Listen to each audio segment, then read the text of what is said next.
Altruism is a heart-based attitude. It's how someone offers themselves in a way that puts their own life at grave danger for the benefit of others. To pursue life in this manner is to have the divine bravery to defy the convention of steering one's own canoe. Thank you for joining us for another exciting edition of Jamaica Magazine. I'm your host, Audrey Williams. We have a great package for you today, so don't go anywhere. There's more after the news. Crime and violence is infecting our youth. We must work together to rescue them from the gangs, engage them in productive activities, and safeguard Jamaica's future. The proceeding was brought to you by the Office of the Prime Minister.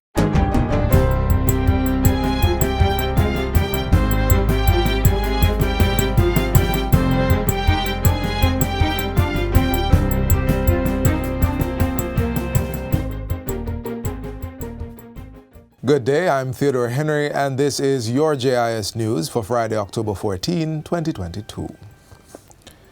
The government of Jamaica has entered into a Financial Advisory Services Agreement, FASA, with the International Finance Corporation, IFC, to develop the North Coast Highway project. The $800 million agreement has been signed by Minister of Finance and the Public Service, Dr. Nigel Clark, and IFC Managing Director, Maktar Diop. The signing was done during the International Monetary Fund World Bank annual meetings being held in Washington, D.C. in the United States. It follows the inking of a Memorandum of Understanding between the government and the IFC in April. In line with the agreement, the IFC will provide full service advisory that assists the government in all steps of the structuring and implementation of the North Coast Highway project.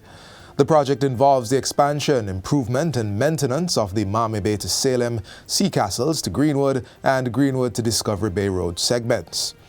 The IFC's services will include detailed technical, legal, financial, environmental, and social studies, as well as designing the bidding process and implementing a competitive tender that results in a bankable project for investors. According to Dr. Clark, Jamaica's enhanced fiscal credibility and entrenched stability is what has put the government in a position to put together such a complex transaction with the realistic prospect of attracting large international firms to compete. A statement from his ministry says working with the IFC may also allow the government to access grant resources that can help finance the cost of this advisory service. A fact-finding team commissioned by the Ministry of Labour and Social Security is now in Canada to assess Jamaicans participating in the seasonal farm work program. The team, which is being led by President of the Jamaica Confederation of Trade Unions, Helene Davis White, is scheduled to visit approximately 70 farms over a 2-week period. Mrs. Davis White provided an update in an interview at the Jamaica Liaison Service on Tuesday. Our decision was that we would choose the farms using a random sampling method so that we would be able to ensure that there was validity to the work that we are doing, that there would be no bias in the report. Prior to this visit, there were virtual meetings with various stakeholders. The team is expected to produce a report at the end of the assessment. The members of the team are committed to delivering a report that will ensure that the total picture is told of what exactly we have found in terms of the conditions under which farm workers work in Canada, and to also look at the program itself, and if we can make recommendations for improvement, we will certainly do that. Over 10,000 Jamaicans participate in the seasonal agriculture program, which is spread across 655 farms in 10 Canadian provinces. The National Land Agency, NLA, has distributed 6,256 certificates of title under its systematic land registration program since the launch of its distribution activities in February of this year. Public Relations Officer at the NLA, Brittany Stewart, says the program is designed to assist individuals who have been in open, undisturbed, and undisputed possession of land for 12 years or more. Systematic adjudication areas have been declared in parts of St. Elizabeth, St. Catherine, and Manchester, and the full list of the areas can be found on the NLA's website. The feedback has been very positive. The presidents are really excited. It has been a long time coming. They really want the land titles, and we really want to give them their land titles. There are a lot of benefits to be derived from owning a piece of land, and to have documentary proof of that of ownership. Ms. Stewart was speaking at Tuesday's land title distribution exercise in St. Elizabeth. With the Prime Minister declaring several communities as systematic adjudication areas, the NLA is advising residents to look out for representatives from its office who will be visiting their communities to adjudicate their rights and interests in land. Minister of Agriculture and Fisheries, Pernell Charles Jr., is now in Tokyo, Japan for a 7-day tour to inaugurate the Jamaica Coffee Exporters Association booth at the Specialty Coffee Conference and Exhibition. This is the 35th staging of the conference and exhibition following a 2-year gap due to COVID-19. It's being used to promote the development of agroforestry systems as part of ongoing efforts to construct a sustainable Jamaican coffee industry. Minister Charles Jr. says the event should also enhance the already strong bilateral relationship between Jamaica and Japan. The impact of the Association of Japanese Importers of Jamaican Coffee on the Jamaican coffee industry has not gone unnoticed. You have been enriching the lives of our over 5,200 Jamaican coffee farmers, most of whom produce on less than 5 acres in order to support their families. The minister says coffee has become a substantial foreign exchange earner, averaging over $30 million per year between 2018 and 2020, making it a huge contributor to the socioeconomic life of rural communities. The National Fisheries Authority, NFA, is inviting Jamaicans to showcase their cooking skills through a competition dubbed The Many Moods of Tilapia. The NFA's Director of Corporate Services, Angela Cooper, says that even though tilapia has been growing in Jamaica since the 1940s, its fortunes have subsided over time. This event is intended to help develop a catalog of creative ways Jamaicans can incorporate the fish in their diet. We would like you to use Jamaican seasoning. You will be judged on the creativity of the recipe, how nicely presented it is, and by the time we get to the cook-off, how tasty it is. Ms. Cooper was speaking at a JIS think tank session on Thursday. The Many Moods of Tilapia cooking competition is open for entries now through Wednesday, October 19. Winners of round 1 will be invited to film a video of their dish by November 15, and those who come out ahead will be invited to a cook-off. The contest is open to householders, street vendors, and chefs, as well as establishments such as hotels, schools, and catering companies. To enter the competition, Jamaicans are asked to send their tilapia recipe to tilapiarecipe@nfa.gov.jm or drop it off at the National Fisheries Authority, 2C Newport East in Kingston. And finally, His Imperial Highness Prince Ermias Saleh Selassie arrived on the island yesterday for a week of official engagements and Jamaica's special guest for National Heritage Week. Prince Ermias, who is the grandson of His Imperial Majesty Emperor Haile Selassie I, is accompanied by his wife. Minister of Culture, Gender, Entertainment and Sport, Olivia Grange, who welcomed Prince Ermias, says he will meet with the nation's leaders as well as members of the Ethiopian and Rastafari communities. He's also expected to tour the National Gallery and the African Caribbean Institute of Jamaica, Liberty Hall, among other scheduled activities. The main activity for National Heritage Week takes place on National Heroes Day, Monday, October 17, when Jamaicans will be honored and awarded for their service at the National Honors and Awards ceremony at King's House. The week is being celebrated under the theme, Reigniting Greatness Through Our Heritage. And that's it for JIS News Today. I'm Theodore Henry. Thanks for watching.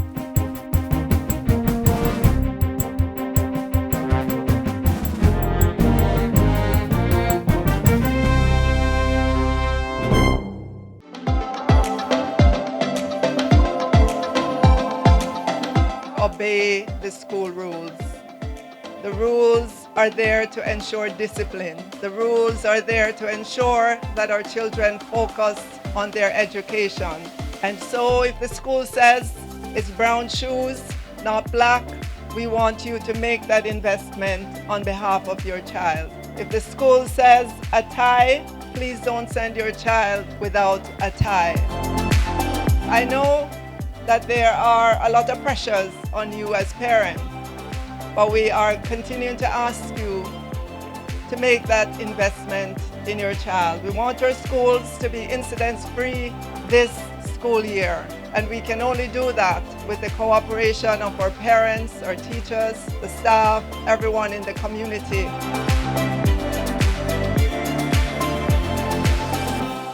143 Jamaicans will be recognized for their contribution in this year's National Honors and Awards at King's House. The investiture ceremony is held annually on Heroes Day. Find out more about the awards that will be issued for this public function. I pledge my heart this island as God and faith shall live. My work, my strength, my love, and my loyalty to give. Intrinsically Jamaican, a culture instilled, cultivated, and groomed, where ordinary Jamaicans, quite like you and I, play significant roles in contributing to the national development of our green isle of the Indies. And the reward, one of them anyway, public recognition through an annual National Honors and Awards ceremony, introduced with the National Honors and Awards Act on July 18, 1969, under the leadership of then Prime Minister, the Most Honorable Hugh Lawson Shearer.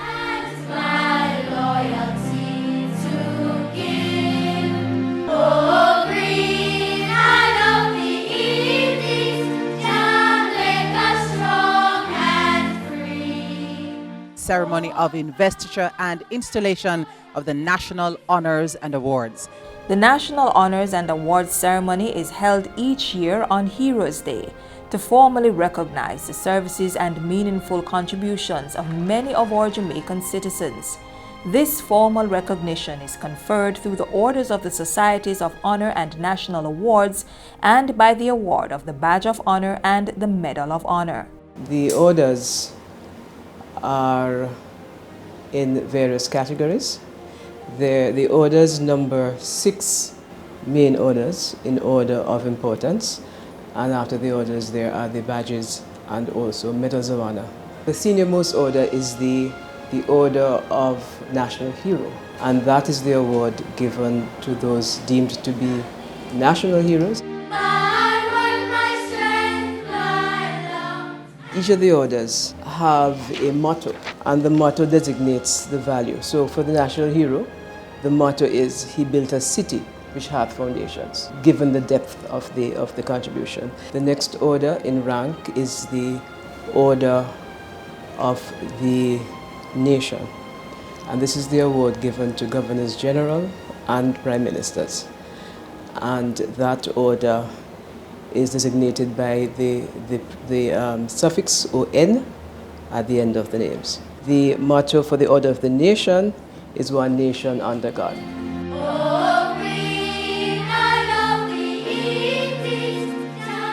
The next ranked order is the Order of Excellence. This is the order given to foreign dignitaries by the government of Jamaica to recognize their value in bilateral relations. And the motto for the Order of Excellence is "Excellence through Service."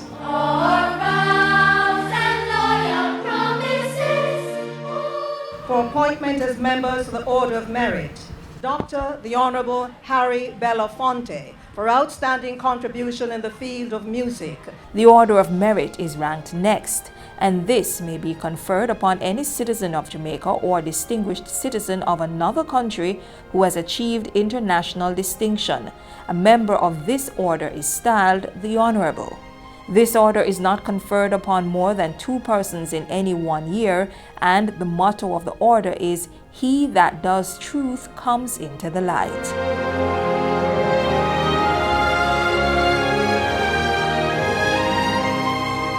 Miss Grace Beverly Jones, for exceptional contribution in the field of entertainment internationally. After the Order of the Merit comes the Order of Jamaica, and that order's motto is "For a Covenant of the People." And then we come to the Order of Distinction, which motto is "Distinction through Service." And those are given in 2 levels, the Commander class and the Officer class.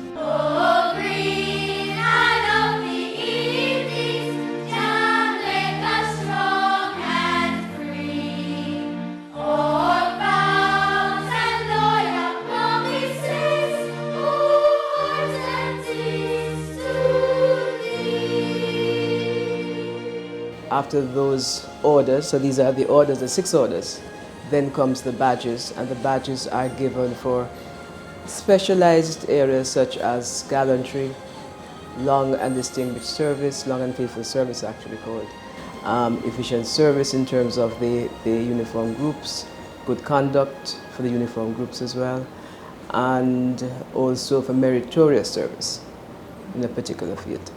To be eligible for any of those awards, it's a simple application process. Anyone is allowed to nominate who they consider to be a laudable individual for an award.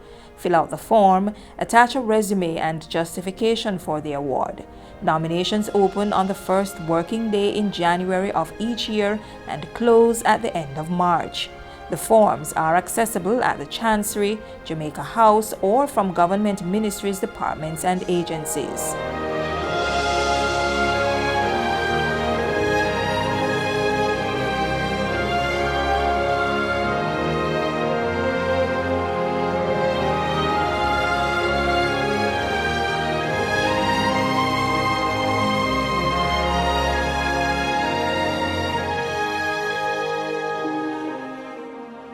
Nominations come into the Chancery and Protocol Department of the Office of the Prime Minister, which is the area given the responsibility for managing the National Honours and Award system. Once they come into us, they are collated carefully, and then meetings of the subcommittee of cabinet are held, and they would go through the nominations carefully. They would make recommendations to the Prime Minister with a final list. That list would be taken to the cabinet, and again it's considered that by full cabinet, and after the cabinet has gone through and the recommendations are made, then the list goes to the Governor General, sent by the Prime Minister for his approval. Following that intricate, detailed, and carefully done selection process, the awards are announced in the press on Independence Day, August 6. 2 months later, family and friends of those to be awarded convene on the immaculately kept lawns of King's House on National Heroes Day, where the awards are handed out by the Governor General. But why here? King's House is the official residence of the Governor General of Jamaica. As the nation's head of state, the Governor General's official residence is a venue for ceremonial and state functions. The current property is located at Hope Road in Kingston. Its facade bears the mark of restoration work heralded by the ire of a Monday afternoon earthquake in 1907, and since then it has been a witness to the public accolades being showered on ordinary Jamaicans achieving extraordinary feats year after year.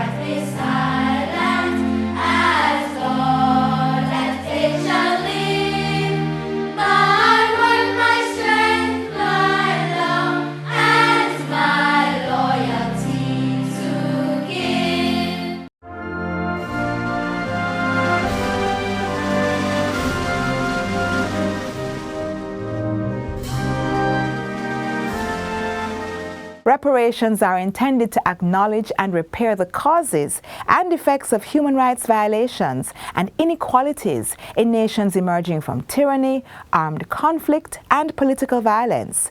Delivering reparatory justice necessitates eradicating colonial legacies, a cause for which the Jamaican government advocates.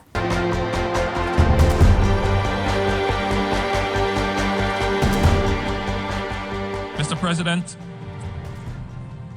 we cannot properly make use of this watershed moment to benefit the future without adequately addressing the past. Jamaica reaffirms its determination to further the call for international recognition of reparatory justice as a necessary path to healing, restoration of dignity, and progress for people of African descent. The world cannot turn a blind eye to the systemic imbalances which persist after centuries of exploitation.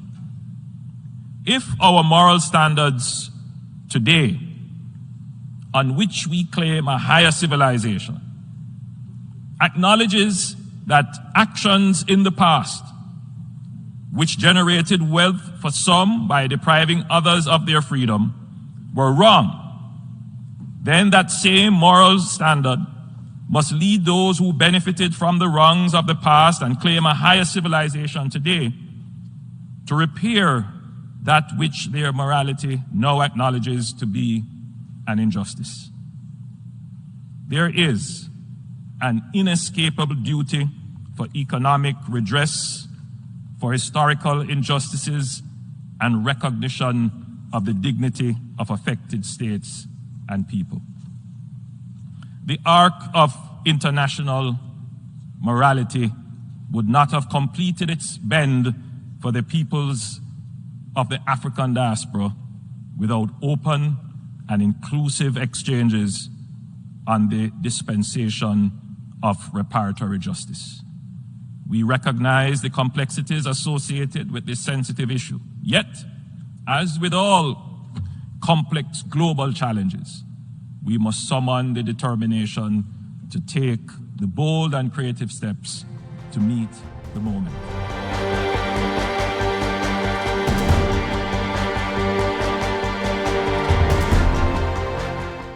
How many more must die because of reckless drivers? How fast is too fast? Make we take time, no man. Obey the rules of the road. Drive with care. This national hero laid the groundwork for the freedom we enjoy today. He was fatherless at the age of 6 and motherless by the age of 16, and he was defeated at the polls. Yet he progressed through the ranks to become one of Jamaica's most accomplished men.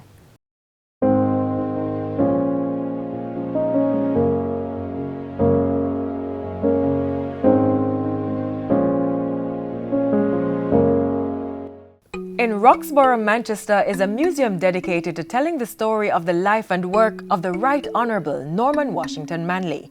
You will find it nestled on a hillside at the place of his birth. Once inside, you will be captivated by intriguing information on his years as a soldier, athlete, scholar, statesman, and advocate. At the museum, you can read about how Norman Manley supported the cause of the workers at the time of the labor troubles in 1938. His advocacy took on a more defined role when he rose to lead the newly formed People's National Party (PNP) in 1938 and remained as president until his retirement in 1969. Norman Washington Manley became chief minister after the 1955 election and premier in 1958, the same year Jamaica joined the West Indies Federation. A faithful supporter of the Federation, Manley put the issue to the people, holding a referendum in 1961 to decide if the country should remain in the Federation. The answer was no, and Manley arranged for Jamaica's orderly withdrawal. Manley kept himself busy with the things he was very passionate about, leaving behind an extensive legacy, such as his role in obtaining universal adult suffrage in 1944 and developing a new constitution for independent Jamaica. And so, in 1954, he led efforts to secure executive powers for elected representatives. It was also under Norman Manley's leadership that Jamaica achieved full internal self-government in 1959, a precursor to political independence that would come 3 years later. Manley's dedicated service to Jamaica earned him the Order of National Hero in 1969. Norman Manley died on September 2, 1969.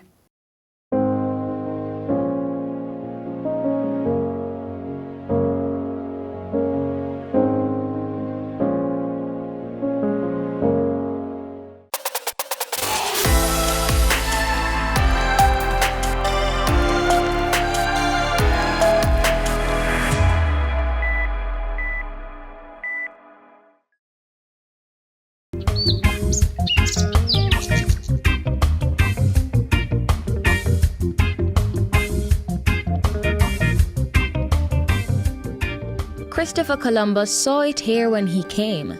It means wood of life in Latin. It's world-renowned for its medicinal, ornamental, and industrial properties. But round these parts, it's known as the Lignum vitae, the island's national flower. It is a tree that is native to Jamaica, it's native to Cuba, basically the Greater Antilles and parts of Central America. Its native habitat is pretty much dry alluvial type plains. It also grows in well-drained limestone areas. This short, compact tree takes over 100 years to grow up to 30 feet tall. Due to its luminous purple-blue flower, alluring orange-yellow fruit, evergreen foliage, and attractive rounded shape, the tree dots across the Jamaican landscape, shading many houses, streets, and complexes. Since time immemorial, the Lignum vitae has been touted as the most useful tree in the world. It produces a gum, and that gum used to be regarded as highly favored for medicinal uses. Its body, gum, bark, fruit, leaves, and blossom are used to produce medicine. In colonial times, resin from the tree was used as a mild laxative and as a diuretic. The leaves were used as a remedy for respiratory, inflammatory, congestion, and neurological disorders. Its bark eases pain from sprains, strain, rheumatism, and arthritis. And I'm sure many Jamaican homes still ward off flies with its branches. Its most noted feature is the wood. Because it's slow growing, it's very, very dense.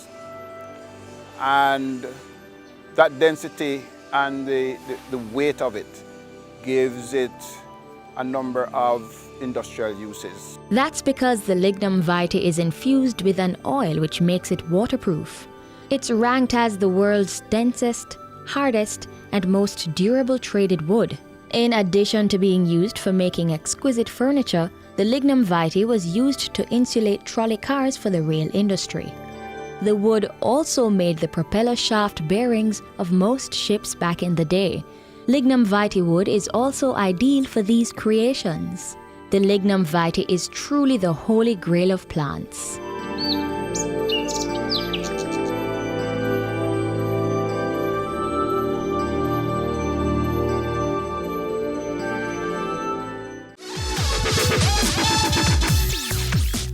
In life, there are a lot of things that comes in our way to impede us from going on further. And those things will cause us to feel that we don't have a purpose and we're better off not being here. But sometimes you have to look at those situations or those circumstances and allow it to build you as an individual. Know that it's going to get better at the end.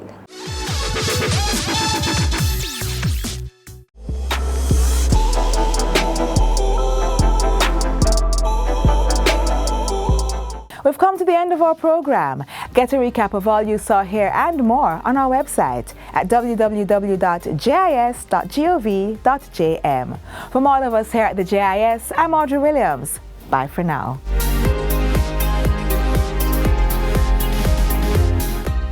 This has been a production of the Jamaica Information Service, the voice of Jamaica.